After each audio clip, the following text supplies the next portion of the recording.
Bonjour et c'est un plaisir de se retrouver par la grâce de Dieu pour un nouveau partage. Aujourd'hui, j'ai à cœur de partager sur le mariage. Alors quand on parle de mariage, c'est assez vaste, hein. Le mariage, ça peut toucher beaucoup de choses. On parle de la cérémonie du mariage, on parle de la vie de couple aussi, qui est le mariage. Ce que je souhaite aborder aujourd'hui, c'est plus particulièrement le processus, le cheminement qui amène à la cérémonie de mariage et à la vie de couple par la suite. C'est ce processus-là qui emmène, que je souhaite aborder aujourd'hui. Si le Seigneur me fait grâce et me donne les mots pour pouvoir partager tout cela. J'ai eu l'occasion dans les dernières années de pouvoir écouter plusieurs enseignements sur justement le processus qui amène au partage. En anglais, certains appellent ça biblical courtship ou biblical dating. En français, on dirait comment se fréquenter de façon biblique. Et la question que ça m'amène, c'est, à laquelle je réfléchissais récemment, c'est comment est-ce qu'on peut parler de fréquentation biblique ou de biblical courtship quand la notion de fréquentation n'est pas dans l'Écriture? Comment est-ce que quelque chose qui n'est pas dans la Bible peut être biblique? En fait, je crois qu'il y a beaucoup de sujets sur lesquels nous regardons l'Écriture avec les lunettes de la culture dans laquelle nous vivons. Plutôt que de regarder notre culture avec les lunettes de la parole de Dieu, la Bible, nous regardons la Bible avec les lunettes de notre culture. Et nous cherchons à faire correspondre l'Écriture à notre culture, et non l'inverse. Et je crois qu'en ça, on pêche contre Dieu et on se déçoit nous-mêmes, on se ment à nous-mêmes. Le mariage et le procédé qui mène au mariage est un des éléments sur lesquels je crois qu'il y a un manque criant de conformité à la parole de Dieu parmi les disciples de Christ. Et je suis le premier à avoir été dans l'erreur par rapport à ça, sur la façon et le procédé à respecter. J'aimerais lire avec vous un passage que j'ai souvent lu par le passé avec les lunettes de ma culture, la culture occidentale. Et c'est donc un passage avec lequel j'avais beaucoup de difficultés. Voici quel est le passage. 1 Corinthiens 7, à partir du verset 36, Paul parle du mariage. Il explique qu'il est plus excellent pour un homme ou pour une femme de ne pas se marier, mais qu'il est tout de même une bonne chose, que ce n'est pas un péché que de se marier. Et il dit ceci. Si quelqu'un regarde déshonorant pour sa fille de dépasser l'âge nubile et comme nécessaire de la marier, qu'il fasse ce qu'il veut. Il ne pêche point qu'on se marie. Mais celui qui a pris une ferme résolution sans contrainte et avec l'exercice de sa propre volonté, et qui a décidé en son cœur de garder sa fille vierge, celui-là fait bien. Ainsi, celui qui marie sa fille fait bien, et celui qui ne la marie pas fait mieux. Et quand je lisais ce passage par le passé, j'étais vraiment mal à l'aise, et je me disais, sais-tu vraiment ça que veut dire la parole? Comment est-ce qu'un père pourrait choisir de ne pas marier sa fille, d'empêcher, même pas empêcher, mais juste de choisir de ne pas marier sa fille. Non, ma fille ne se mariera pas, elle demeurera célibataire, elle ne se mariera pas. Comment est-ce qu'un père pourrait choisir ça? Moi, c'est quelque chose, étant de culture occidentale et étant né en France et en grandi en France, c'est quelque chose que je ne comprenais pas. Et donc, en lisant ce passage-là, en fait, je sais comme s'il n'existait pas, ou sinon dans ma tête, dans mes raisonnements, était que peut-être la traduction n'était pas la bonne. Et d'ailleurs, vous pouvez aller dans beaucoup d'autres passages, dans d'autres versions de l'Écriture, par exemple la Nouvelle Bible Second, et voir comment est-ce que les traducteurs essaient de changer une partie du texte pour essayer à le faire plus correspondre à notre culture occidentale, mais même là, l'effort qu'il fait a des limites. Et on se retrouve avec à la fin tout de même ce message-là, à savoir que si un homme a choisi de ne pas marier sa fille, de marier sa fille, il fait bien, et celui qui ne la marie pas fait mieux, dit l'apôtre Paul. Donc ce que montre ce passage, c'est que l'autorité, la décision du mariage n'est pas celle de la fille, mais c'est celle du père. Est-ce que c'est vraiment ça? Alors regardons ensemble, si vous voulez bien, dans l'Ancien Testament, et je vous propose de commencer avec le premier mariage. Le premier mariage, ça a été celui d'Adam avec Ève. Alors comment s'est passé ce mariage-là? On va aller dans Genèse, on va regarder Genèse au chapitre 3. Et voilà ce qu'il est dit, Genèse chapitre 2. Et voilà ce qu'il est dit à partir du verset 21. Alors le Seigneur Dieu fit tomber une torpeur sur l'homme, qui s'endormit. Il prit une de ses côtes et referma la chair à sa place. Le Seigneur Dieu forma une femme de la côte qu'il avait prise à l'homme, et il l'amena vers l'homme.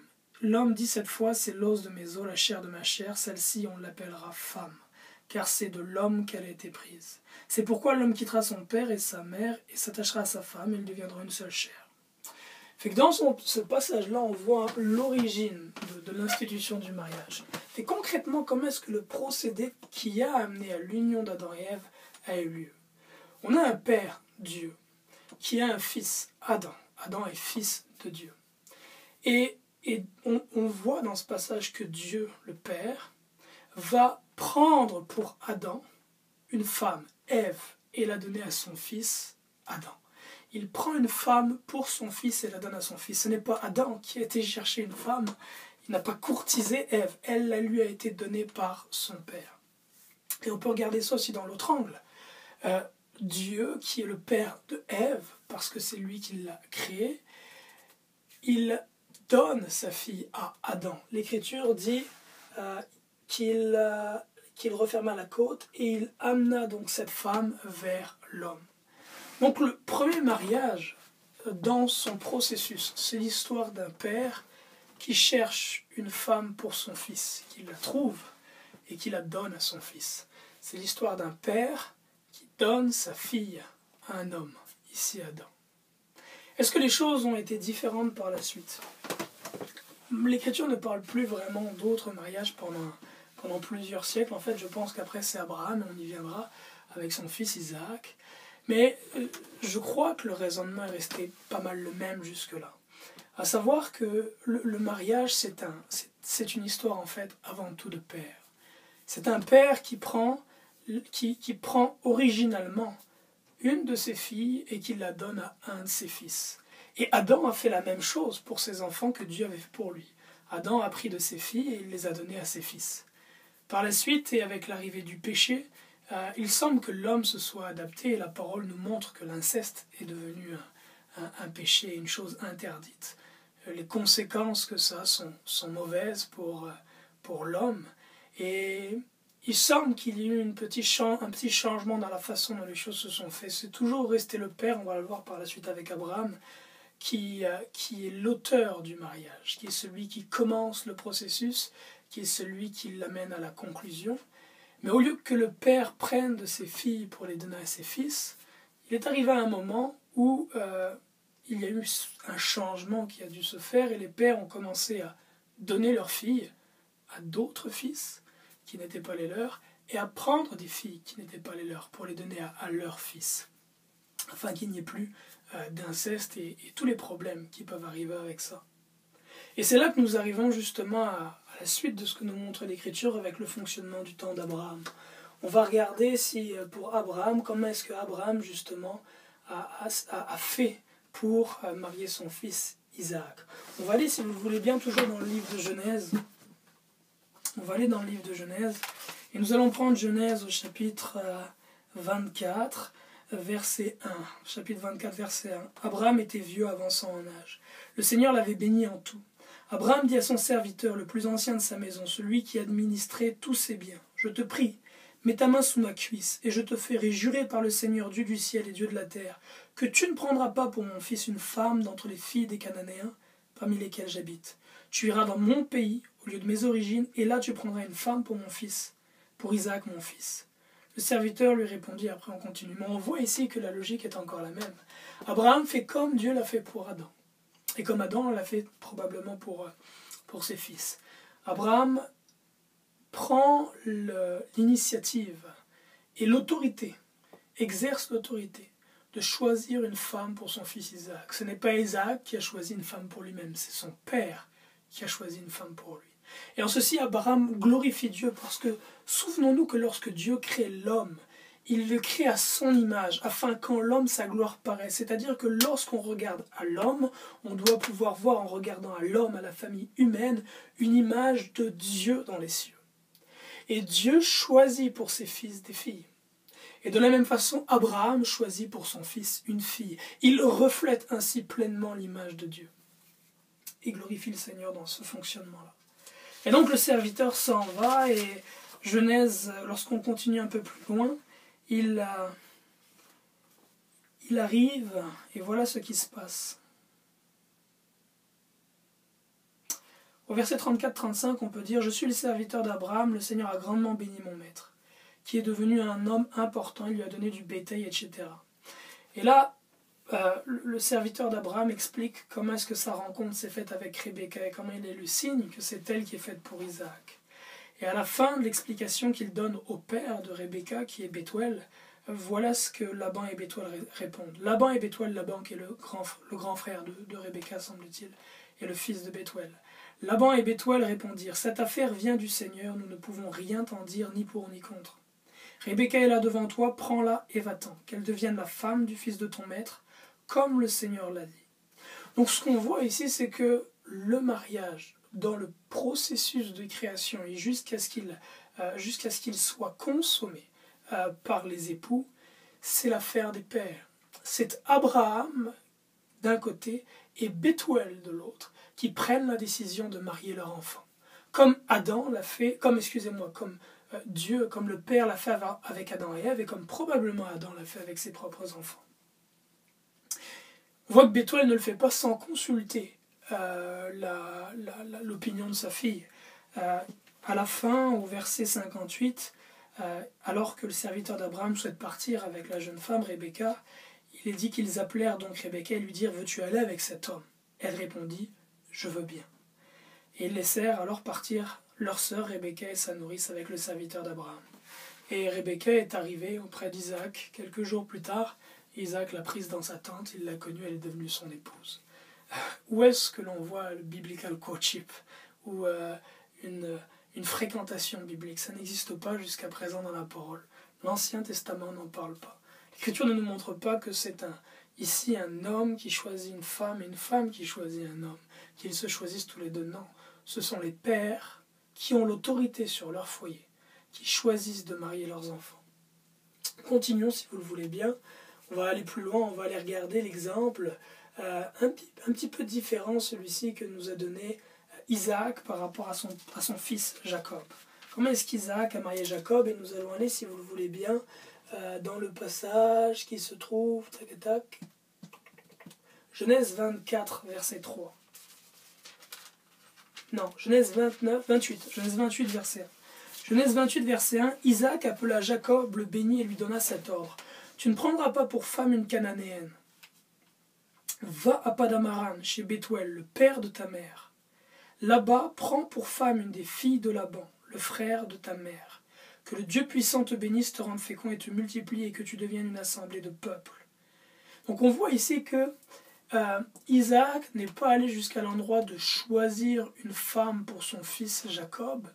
Et il y a plusieurs raisons pour cela, je crois, à cause de ce qui s'était passé entre Jacob et Ésaü, etc. Mais tout de même, il n'a pas laissé Jacob la liberté de choisir qui il voulait pour se marier, comme il semble que Ésaü l'ait fait. Non, il dit à Jacob, tu choisiras une épouse, mais l'épouse que tu vas la choisir dans telle famille, elle sera la fille de tel homme. En l'occurrence ici Laban. Et Jacob donc s'en va et il obéit à son père et c'est parmi les filles de Laban qu'il va aller choisir son épouse. On le voit si on va dans Genèse 29 au verset 19. Genèse 29 au verset 19, il est dit, verset 15, Laban dit à Jacob, me serviras-tu pour rien puisque tu es mon frère? Dis-moi quel doit être ton salaire. Or Laban avait deux filles, le nom de l'aînée était Léa, le nom de la cadette Rachel. Les yeux de Léa étaient doux, mais Rachel était d'une très grande beauté. Et Jacob aimait Rachel. Il dit, je te servirai 7 ans pour Rachel, ta fille cadette. Laban dit, je préfère te la donner à toi plutôt qu'à un autre homme. Reste chez moi. Ainsi Jacob servit 7 années pour Rachel. Ce fut à ses yeux comme quelques jours parce qu'il l'aimait. Ensuite Jacob dit à Laban, donne-moi ma femme, car mon temps est accompli, je veux aller avec elle. Laban réunit tous les gens du lieu et donna un banquet, etc. Et après c'est la célébration en tant que telle. Mais on voit encore une fois pour l'histoire de Jacob et de Rachel que c'est là encore l'affaire de deux pères. C'est Isaac qui choisit une fille pour son fils Jacob. Il lui dit, tu prendras une fille parmi les filles de Laban. Et c'est Laban qui choisit un époux pour sa fille Rachel, et qui donne Rachel à Jacob. Si nous continuons encore un petit peu, on peut regarder d'autres passages de la parole. Par exemple, Caleb, si on va dans Juges, dans les livres de Juges, chapitre 1 ou verset 2, Juges, chapitre 1, verset 2, Caleb, un homme de Dieu, l'un des deux seuls qui est rentré, qui est sorti d'Égypte et qui est rentré en Israël avec Joshua.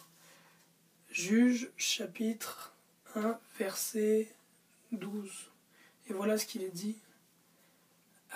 Caleb dit, « Je donnerai ma fille Aksa pour femme à celui qui battra Kiriath Séfer et la prendra. » Othniel, fils de Kénas, frère cadet de Caleb, l'a pris. Caleb lui donna pour femme sa fille Aksa.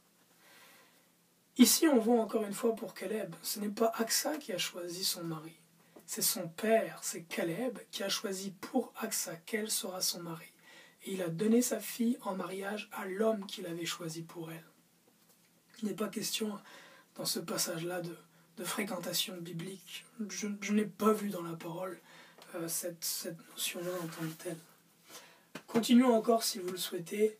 On va regarder Esdras et Jérémie. Esdras, chapitre 9, verset 12. Très longtemps après l'histoire de Caleb. Esdras, chapitre 9, verset 12, donc dans les temps des déportations.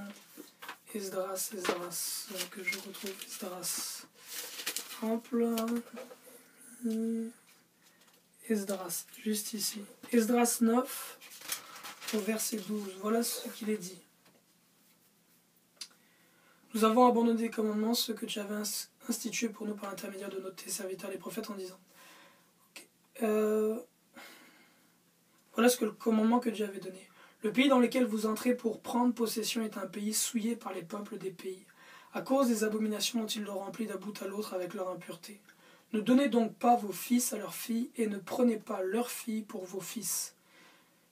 Ça, c'est un commandement que Dieu avait donné à l'époque où le peuple d'Israël est rentré justement en Israël.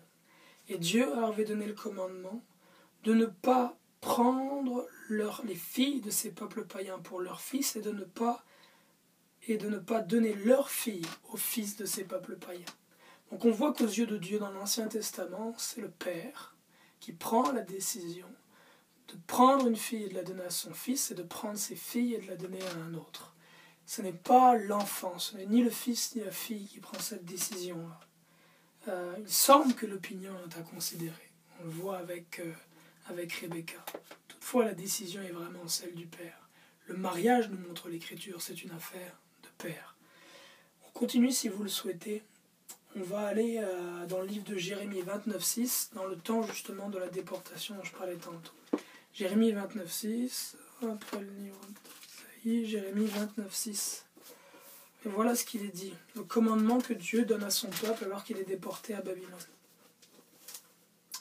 Il leur dit, « Mariez-vous et engendrez des fils et des filles. Mariez vos fils et donnez vos filles en mariage pour qu'elles mettent au monde des fils et des filles. Multipliez-vous là où vous êtes et ne diminuez pas. » Le Seigneur, là encore dans ce passage, donc il parle aux hommes d'Israël, il dit aux hommes d'Israël de se marier, donc il parle à ceux qui ont déjà un foyer et qui étaient déjà mariés, puisque les hommes avaient plusieurs épouses, il leur dit « Mariez-vous, prenez des femmes ». Et il dit à ces hommes-là donc, qui ont déjà des enfants, il leur dit « Engendrez des fils et des filles, mariez vos fils et donnez vos filles en mariage pour qu'elles mettent au monde des fils et des filles ».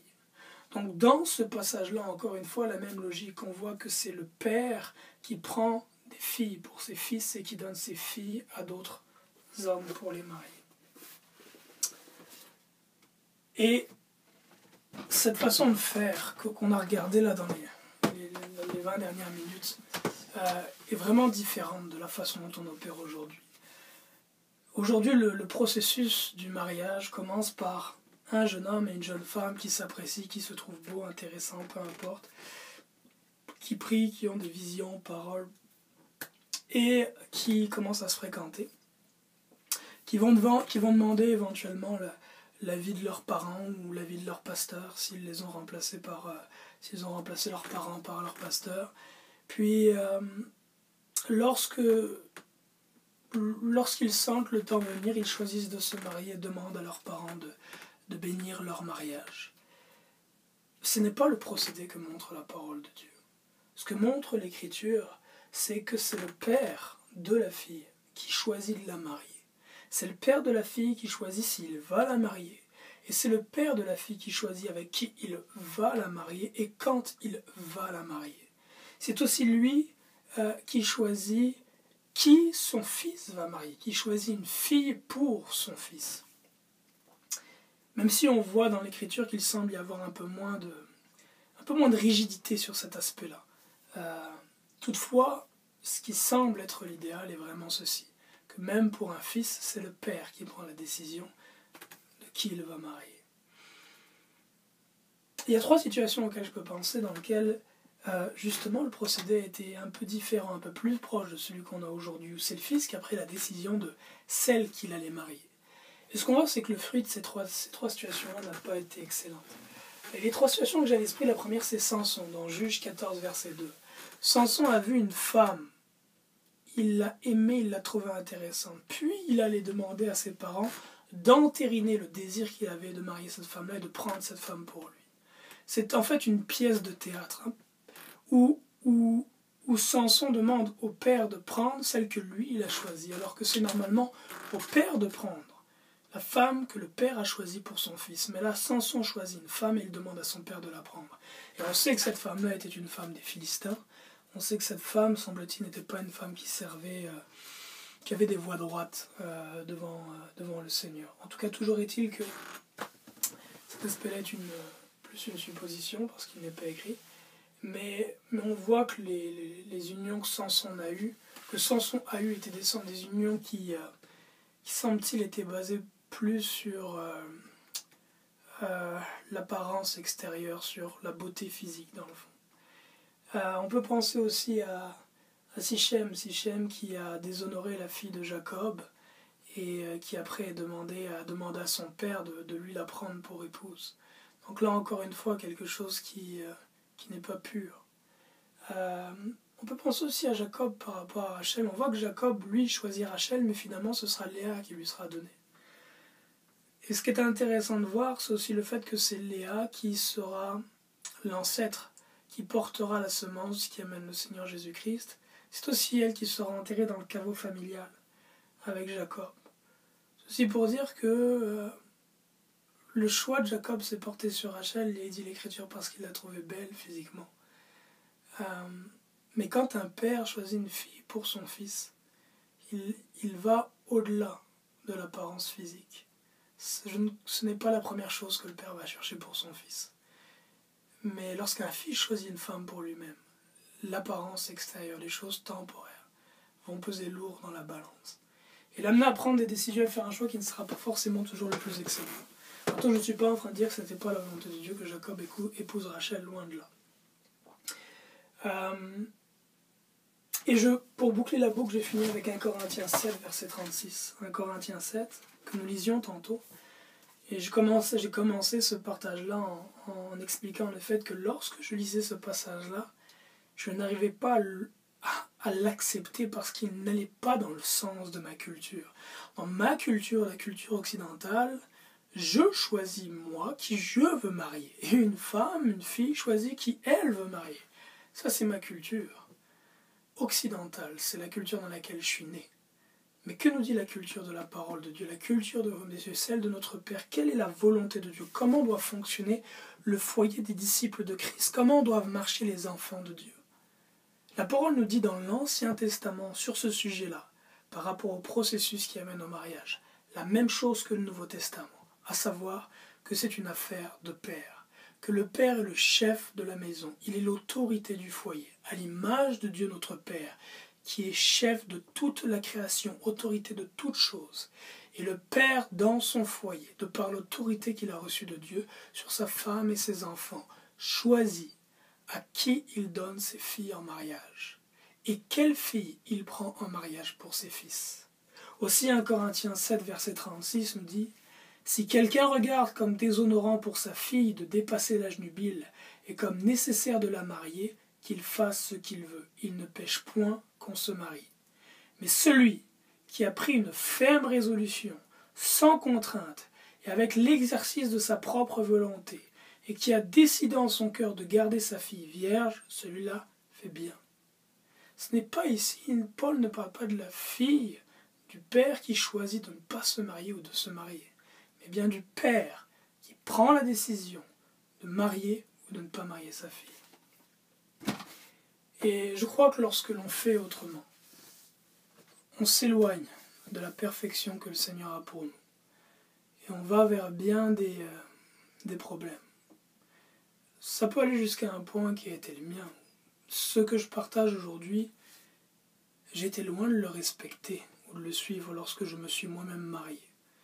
Je ne le comprenais pas ou je ne voulais pas le comprendre, parce que bien souvent on choisit volontairement de se mentir à soi-même. Le Seigneur m'a donné une merveilleuse épouse, et à travers mon épouse, il m'a donné de merveilleux enfants, 5 enfants. Mais lorsque j'ai commencé ce processus-là, du mariage avec ma merveilleuse épouse, ma femme, ce n'est ni mon père, ni son père qui ont été à l'origine de ce procédé. C'est nous qui l'avons été. Et plus loin que ça même, lorsque je me suis marié, c'était contre la volonté du père de mon épouse. Il ne me l'a pas donnée à ce moment-là en mariage. Je l'ai prise. Je l'ai volée. Et j'ai déshonoré mon beau-père. Et je lui ai demandé pardon. Et je rends grâce à Dieu que cet humble homme que j'aime, qu'il m'a pardonné. Mais je souhaite vraiment partager avec toi, mon frère, si tu es père, le fonctionnement que montre la parole, afin que nous l'enseignions à nos enfants. Et avec toi, mon frère, si tu souhaites te marier, le fonctionnement que montre l'Écriture, afin que tu choisisses de renoncer à toi-même et de marcher vraiment dans la voie de Dieu, et non dans un compromis. Quelles que soient les erreurs qu'on fait, Dieu est bon. On peut tomber 1000 fois, mais toujours il nous pardonne, il nous relève. Et le Seigneur m'a fait la grâce de ce que mon épouse, que j'avais dans un premier temps volée à mon beau-père, me soit finalement donnée par lui. Et je crois que pour tout un chacun, le Seigneur nous apporte grâce et miséricorde. Il pardonne nos fautes commises dans un temps d'ignorance ou même de rébellion vis-à-vis de lui. Ça a été une étude un peu longue, mais ce que je vous partage dans cet enseignement-là va au-delà du mariage. Les pères ont une place d'autorité, de direction dans le foyer des disciples de Christ, dont nous sommes loin aujourd'hui, très loin, excessivement loin en fait. Et la gravité de tout ceci, c'est que le foyer des disciples de Christ, le foyer chrétien, l'image et le reflet du trône de notre Père dans les cieux et des créatures qui sont devant lui. Et lorsque les pères, disciples de Christ, ne prennent pas dans leur foyer la place d'autorité, de leadership qui est la leur, c'est l'image de Dieu. C'est Dieu qui est blasphémé à cause de nous. C'est le Père Céleste et son image qui est blasphémé à cause de nous. J'aurai l'occasion, par la grâce de Dieu, de partager encore davantage là-dessus. Sur le mariage, je souhaite continuer dans une autre partie en parlant de la cérémonie, à laquelle on donne tant d'importance, alors qu'en réalité, c'est vraiment le processus qui a de l'importance. Le processus qui amène au mariage et non la cérémonie. Et ce qui a aussi beaucoup d'importance, c'est la vie de couple qui va après. La cérémonie est l'une des choses les moins importantes, mais malheureusement celle qu'on valorise le plus. Mais je souhaite parler de cet aspect-là aussi brièvement dans une prochaine étude. Parler de la cérémonie, format occidental, format africain, ce que montre la parole, le format indien aussi, il y a pas mal d'autres, mais ce que montre l'Écriture par rapport à tout ça, et parler de la consommation du mariage aussi. Là-dessus, que le Seigneur vous bénisse abondamment, c'était un plaisir de partager une étude d'une 30aine de minutes, mais je crois que c'est un échange qui nous appelle à une sincère et complète, profonde repentance. Profonde repentance. Et